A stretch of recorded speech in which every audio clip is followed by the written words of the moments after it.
ಓಂ ಶ್ರೀ ಗುರುಭ್ಯೋ ನಮಃ. ಫ್ರೆಂಡ್ಸ್, ಎಲ್ಲರಿಗೂ ನಮಸ್ಕಾರ. ಪ್ರೀತಿಯ ಮಕರ ರಾಶಿಯ ಆತ್ಮೀಯ ಬಂಧುಗಳೇ, ಇಂದು ನಾನು ನಿಮಗೆ ಹೇಳಲಿರುವ ವಿಷಯವು ಸಾಮಾನ್ಯ ರಾಶಿ ಭವಿಷ್ಯವಲ್ಲ. ಇದು ನಿಮ್ಮ ಜೀವನದಲ್ಲಿ ನಡೆಯುತ್ತಿರುವ ಮಹತ್ತರ ಬದಲಾವಣೆಯ ಬಗ್ಗೆ ಬ್ರಹ್ಮಾಂಡ ನೀಡುತ್ತಿರುವ ಒಂದು ವಿಶೇಷ ಸಂಕೇತ. ಕಳೆದ ಕೆಲವು ವರ್ಷಗಳಿಂದ ನೀವು ಅನುಭವಿಸಿದ ಕಷ್ಟಗಳು, ಆರ್ಥಿಕ ಒತ್ತಡಗಳು, ಮಾನಸಿಕ ನೋವುಗಳು ಮತ್ತು ಸಂಬಂಧಗಳಲ್ಲಿನ ನಿರಾಸೆಗಳು ನಿಮ್ಮನ್ನು ತುಂಬ ಬಲಿಷ್ಠ ವ್ಯಕ್ತಿಯನ್ನಾಗಿ ಮಾಡಿವೆ. ಅನೇಕ ಬಾರಿ ನೀವು ಎಲ್ಲರನ್ನ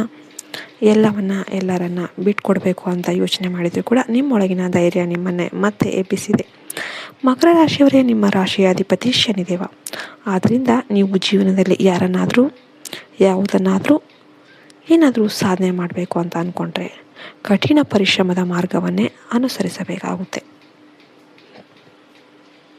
ನಿಮಗೆ ಯಶಸ್ಸು ತಡವಾಗಿ ಸಿಗ್ಬೋದು, ಆದರೆ ಒಮ್ಮೆ ಸಿಕ್ಕರೆ ಅದು ದೀರ್ಘಕಾಲ ನಿಮ್ಮ ಜೊತೆಯಲ್ಲೇ ಇರುತ್ತೆ. ಇತ್ತೀಚಿನ ದಿನಗಳಲ್ಲಿ ನಿಮ್ಮ ಮನಸ್ಸಲ್ಲಿ ಒಂದು ವಿಚಿತ್ರ ಬದಲಾವಣೆ ನಡೀತಾ ಇದೆ. ಹಿಂದೆ ನಿಮ್ಮನ್ನು ನಿರ್ಲಕ್ಷ್ಯ ಮಾಡಿದವರು ಈಗ ನಿಮ್ಮೊಂದಿಗೆ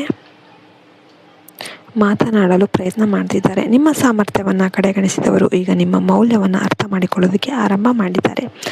ನಿಮ್ಮ ಜೀವನದಲ್ಲಿ ನಡೆದ ಪ್ರತಿಯೊಂದು ಅನ್ಯಾಯವನ್ನು ಶನಿದೇವ ಗಮನಿಸ್ತಾ ಇದ್ದಾನೆ. ನಿಮ್ಮ ಕಣ್ಣೀರಿನ ಹಿಂದೆ ಅಡಗಿರುವ ನೋವು, ನೀವು ಮೌನವಾಗಿ ಅನುಭವಿಸಿದ ಅವಮಾನ, ನಿಮ್ಮ ಹೃದಯದಲ್ಲಿ ಉಳಿದಿರುವ ಗಾಯಗಳೆಲ್ಲವೂ ಕೂಡ ಕರ್ಮದ ಲೆಕ್ಕದಲ್ಲಿ ದಾಖಲಾಗಿವೆ. ಈಗ ಆ ಲೆಕ್ಕದ ಫಲಿತಾಂಶ ನಿಧಾನವಾಗಿ ನಿಮ್ಮ ಪರವಾಗಿ ತಿರುಗ್ತಾ ಇದೆ. ಮುಂದಿನ ಕೆಲವು ವಾರಗಳಲ್ಲಿ ನೀವು ನಿರೀಕ್ಷಿಸದ ರೀತಿಯ ಶುಭ ಸುದ್ದಿಗಳನ್ನು ಕೇಳುವ ಸಾಧ್ಯತೆ ಇದೆ.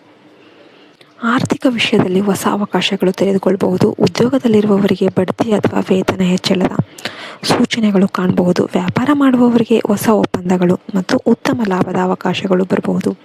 ಆದರೆ ಒಂದು ವಿಷಯವನ್ನು ಯಾವಾಗಲೂ ನೆನಪಿಡಿ, ನಿಮ್ಮ ಯೋಜನೆಗಳು ಮತ್ತು ಯಶಸ್ಸಿನ ಬಗ್ಗೆ ಎಲ್ಲರೊಂದಿಗೆ ಹಂಚಿಕೊಳ್ಬೇಡಿ.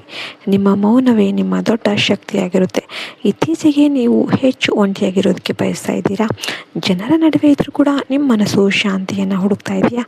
ಇದು ದುರ್ಬಲತೆಯ ಲಕ್ಷಣವಲ್ಲ, ಇದು ನಿಮ್ಮ ಆತ್ಮವು ಹೊಸ ಹಂತಕ್ಕೆ ಪ್ರವೇಶ ಮಾಡುತ್ತಿರುವ ಸಂಕೇತ ಆಗಿರುತ್ತೆ. ದೇವರು ನಿಮ್ಮನ್ನು ದೊಡ್ಡ ಜವಾಬ್ದಾರಿಗಳಿಗೆ ಸಿದ್ಧಗೊಳಿಸ್ತಿದ್ದಾರೆ.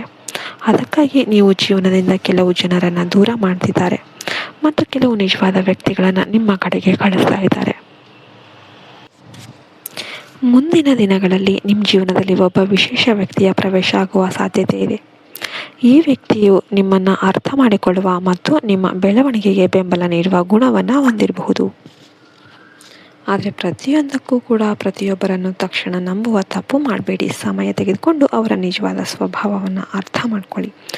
ಮಕರ ರಾಶಿಯವರಿಗಾಗಿ ಒಂದು ಸರಳ ಪರಿಹಾರ: ಪ್ರತಿ ಶನಿವಾರ ಶನಿದೇವನಿಗೆ ಎಳ್ಳೆಣ್ಣೆಯ ದೀಪವನ್ನು ಹಚ್ಚಿ ಓಂ ಶಂ ಶನೇಶ್ವರಾಯ ನಮಃ ಈ ಮಂತ್ರವನ್ನು 21 ಬಾರಿ ಜಪಿಸಿ. ಸಾಧ್ಯವಾದರೆ ಬಡವರಿಗೆ ಅನ್ನದಾನ ಅಥವಾ ಸಹಾಯ ಮಾಡಿ. ಇದು ನಿಮ್ಮ ಜೀವನದಲ್ಲಿನ ಅಡೆತಡೆಗಳನ್ನು ಕಡಿಮೆ ಮಾಡಿ ಅದೃಷ್ಟದ ಬಾಗಿಲುಗಳನ್ನು ತೆರೆಯೋದಕ್ಕೆ ಸಹಾಯ ಮಾಡಬಹುದು. ಈಗ 3 ರಹಸ್ಯ ಅಕ್ಷರಗಳ ಬಗ್ಗೆ ಮಾತನಾಡೋಣ. ಮೊದಲ ಅಕ್ಷರ ಎಸ್. ಈ ಅಕ್ಷರ ಹೊಂದಿರುವ ವ್ಯಕ್ತಿ ನಿಮ್ಮ ಜೀವನದಲ್ಲಿ ಹಿಂದೆ ಕೆಲವು ಸಮಸ್ಯೆಗಳಿಗೆ ಕಾರಣ ಆಗಿರ್ಬೋದು.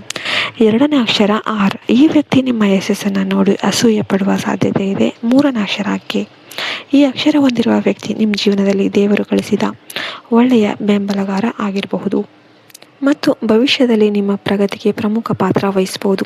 ಈ ವಿಡಿಯೋದಲ್ಲಿ ಹೇಳಿರುವ ವಿಷಯಗಳು ನಿಮ್ಮ ಜೀವನದೊಂದಿಗೆ ಹೊಂದಿಕೆಯಾಗಿವೆ ಎಂದು ನಾವು ಭಾವಿಸ್ತೇವೆ. ಕಮೆಂಟಲ್ಲಿ ಎಲ್ಲರೂ ಕೂಡ ಜೈ ಶನಿದೇವ ಅಂತ ಕಮೆಂಟ್ ಮಾಡಿ.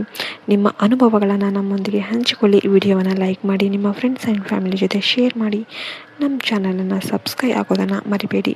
ಶನಿದೇವರ ಆಶೀರ್ವಾದ ಸದಾ ನಿಮ್ಮೊಂದಿಗೆ ಇರಲಿ. ಧನ್ಯವಾದಗಳು. ಜೈ ಹಿಂದ್, ಜೈ ಭಾರತ್ ಮಾತೆ. ಹರಿ ಓಂ ತತ್ಸತ್. ಸರ್ವೇ ಜನೋ ಸುಖಿನೋ ಭವಂತು.